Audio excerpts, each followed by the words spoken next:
Salut, c'est Chris. Ah, je faisais un truc à gauche. Bon, je te fais une vidéo au journal de bord. On est le 7 juin. Ouais, le 7 juin. Ah, si tu suis, le 7 juin, c'était les demi-finales de Roland-Garros. Bon, il y en a une qui a été pliée. Ouais, Nadal, Federer, ça a pas. Ouais. Putain, c'est vraiment une bête, ce Nadal. Bon, bref, on n'est pas là pour parler tennis. D'accord? Donc, je te fais une vidéo au journal de bord. Toujours dans le domaine de la santé, bien sûr, par rapport à ce que je dis au quotidien, vu que c'est une vidéo journal de bord, c'est malin. Et du coup, hier, il y avait un élément qui était très important, on a tendance à, comment dire, tu sais, à mon avis, il y a beaucoup de coachs de santé qui parlent dans tous les sens, et c'est bien, tu vois, si tu vois l'hygiénisme, tu peux voir la phytothérapie, l'aromathérapie, tout ce que tu veux, on va trouver plein de trucs par rapport à notre corps physique. D'accord? C'est-à-dire que physiquement, tu vois, moi, là, physiquement, je sais que j'ai besoin d'accélérer mon transit intestinal. Et c'est un leitmotiv, c'est un axe sur le plan physique, c'est un axe que je lâche pas, tu vois. Mais il n'y a pas que ça. D'accord? Je t'ai fait je ne sais pas si elle va être diffusée avant ou après, mais notamment, je te parle dans une vidéo qui sortira bientôt ou qui est déjà sortie, je ne sais plus, avec les décalages de parution des vidéos. Bon, bref, il y a une vidéo qui parlait notamment de la relation parent-enfant pour les cas notamment de sclérose en plaques, ce qui a été abordé par le docteur Olivier Soulier. Et on oublie bien trop souvent comment dire, des fois à s'axer trop sur le physique, on oublie que le psychique, nos pensées, ce qui se passe en inconscient, ont une influence considérable sur nos déséquilibres de santé. D'accord? Je sais très bien qu'il existe des mouvements comment dire, des pratiques, notamment enfin, je ne vais pas les nommer, mais il y a différents courants de pensée en fait qui vont plutôt axer uniquement sur le physique, qui vont annexer qui vont pas annexer n'importe, qui vont s'axer, voilà, je cherchais le terme, qui vont s'axer uniquement sur le physique, uniquement sur l'alimentation, sur les intestins, mais rappelle-toi la phrase de Confucius. Confucius, il disait la connaissance, c'est connaître l'étendue de notre ignorance. D'accord? Donc, ce qui veut dire qu'on en connaît moins que demain. Et demain, on en connaîtra moins qu'après-demain. Donc, qui te dit que ce que tu penses qui se passe en inconscient, en plus, on le voit en psychologie. Comment dire, tu hallucines l'impact que ça peut avoir sur tes manifestations corporelles, d'accord? Le psychique sur les manifestations physiques, ouais, ça. Et donc, je veux dire ce que j'ai vécu hier, tu vois, parce que c'est un truc carrément ça. C'était tout simple, en fait. Si tu veux, le matin, ça allait, j'avais pas de blocage, j'avais pas de symptômes flagrants. J'en ai tout le temps. Mais il n'y avait pas beaucoup de fourmillements, pas beaucoup de paresthésie, pas beaucoup de tension à évacuer. Pas énorme, je les avais évacués toute la nuit, j'allais prendre ma douche, ça allait bien. Il n'y avait pas grand-chose et il y a eu un événement qui fait que d'un coup, ça allait changer le programme de ce que j'avais prévu. Et ça, je me suis rendu compte que dans mon état d'esprit, si tu veux, le mindset, c'est c'est conflictuel chez moi.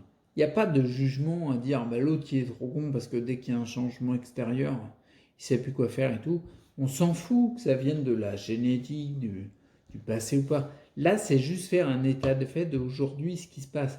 Et je me suis rendu compte, tu vois, quand il y avait, donc il y a eu un événement qui fait qu'il y avait des choses à changer pour moi par rapport à ce qui était prévu, et ben je me bloquais.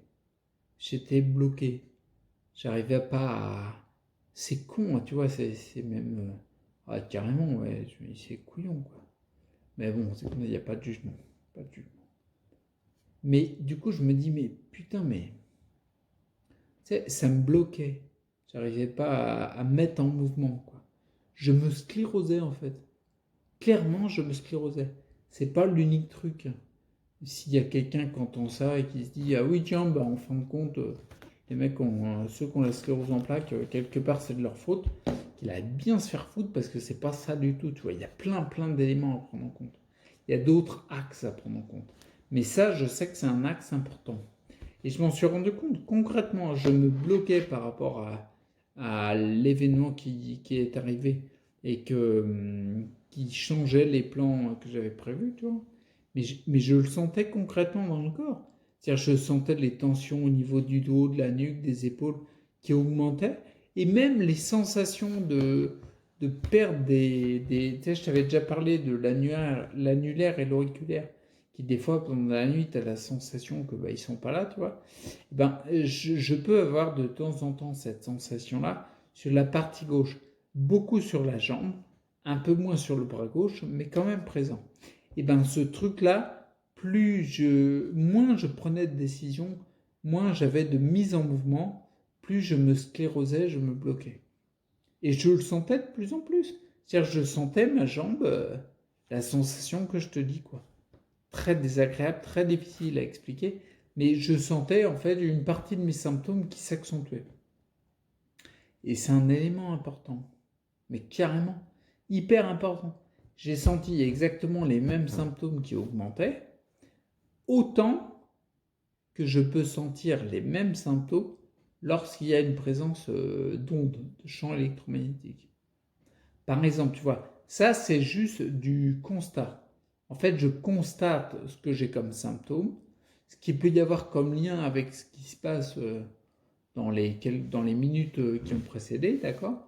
Et du coup, ça me donne un angle de vue pour me dire, ah oui, tiens, ce truc-là, c'est un point important. Là, par exemple, ça m'a fait raisonner, je me suis dit, en effet, tu vois, je me bloquais, un instinct de survie du cerveau, tu sais très bien que lorsqu'il y a un stress extérieur, un événement extérieur qui est jugé comme un stress, enfin qui est vécu comme stressant, il va y avoir trois façons de réagir automatique du cerveau par instinct de survie. Il va y avoir soit l'abandon, la fuite, enfin l'abandon, la fuite, c'est pareil, l'abandon, donc la fuite, soit la paralysie, soit le combat, quoi, tu vois ce que je veux dire. Bah là, c'est un petit peu comme si je me sentais de plus en plus paralysé par rapport au fait qu'il y ait quelque chose qui arrive et ça allait changer. Je ne savais plus comment réagir, tu vois. Mais ça, c'est des automatismes inconscients.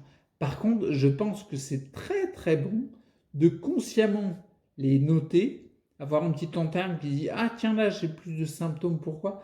Comme ça, tu mets en conscience un schéma inconscient qui se produit, d'accord? Si tu ne le mets pas en conscience, il va toujours perturber, il sera toujours en automatique. C'est un peu comme ton smartphone, s'il y a un programme comme un virus qui se lance automatiquement et qui te prend la tête, tant que tu n'as pas conscience qu'il y a cet élément qui se déclenche à tel moment, tu ne vas pas pouvoir essayer de trouver une solution. Ben là, c'est pareil. Donc là, moi, ce que je me suis dit, ben, en effet, c'est un événement extérieur. Ça, j'y peux rien. Déjà, je ne peux pas le changer. L'événement extérieur, il fait partie des choses qu'on ne peut pas changer. Par contre, je peux me mettre comment dire, je peux m'inviter à ce que lorsqu'il y a cette sonnette d'alarme où je me dis tiens il y a quelque chose qui me bloque, me mettre en mouvement, quelle que soit la chose pour mettre en mouvement. Ça peut être par exemple par rapport à l'événement extérieur, je vais essayer de rester concret. C'est comme ça que je fais. Ça va être par exemple, il y a un événement qui arrive, ça a tendance à me bloquer, mais vraiment me bloquer. Du coup, là, c'est une alerte pour moi à me mettre en mouvement. Et je peux mettre en mouvement avec une prise de décision. Je peux me mettre en mouvement en cherchant à ce qu'il y ait une action qui se mette en place. Tu vois, il y a plein de façons de se mettre en mouvement. Je peux me mettre en mouvement physiquement. Tu vois, je le faisais pendant un moment, ça c'était très très bon. T'as un blocage, tac, et bien tout de suite, je me mets à faire un truc en mouvement, un exercice.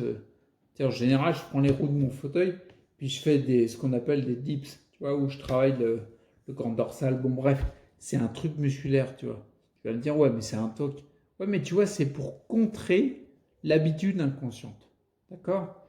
Là, j'ai senti concrètement, pour finir la vidéo, j'ai senti concrètement que lorsqu'il y a un événement extérieur qui vient contrecarrer ce qui a été prévu, ça a tendance à me bloquer. D'accord? Donc le but du jeu, pour stimuler, pour muscler l'inverse de cet automatisme, ça serait de, comment dire, lorsqu'il y a ce genre d'événement, que je trouve un moyen pour mettre quelque chose en mouvement. En mouvement, aller vers la mise en vie et pas rester dans la tétanie, j'ai envie de dire. Tu vois? Donc, je voulais te partager ça dans le sens où je pense que c'est un point important sur mon vécu. Je l'ai déjà remarqué à plusieurs reprises, mais là, c'était vraiment flagrant. Donc, et tu sais quoi, petit à petit, si tu agis sur tous les angles, peut-être qu'il y a un moment, ton nœud de pêche, ton déséquilibre de santé, que je mets comme image, comme métaphore vis-à-vis d'un nœud de pêche, peut-être que ton nœud de pêche, il n'y a plus de nœud. Ouais, c'est juste un fil de pêche. On y est bon? Ok, bon, je te laisse là. C'était une réflexion comme ça sur le pouce. Et je pense que c'est important de raisonner également là-dessus. Et pas que sur si tu manges du gluten ou tu manges pas de gluten. Ok? Bon, d'ici là, prends soin de toi, reste pour ta santé. Puis je te dis à la prochaine.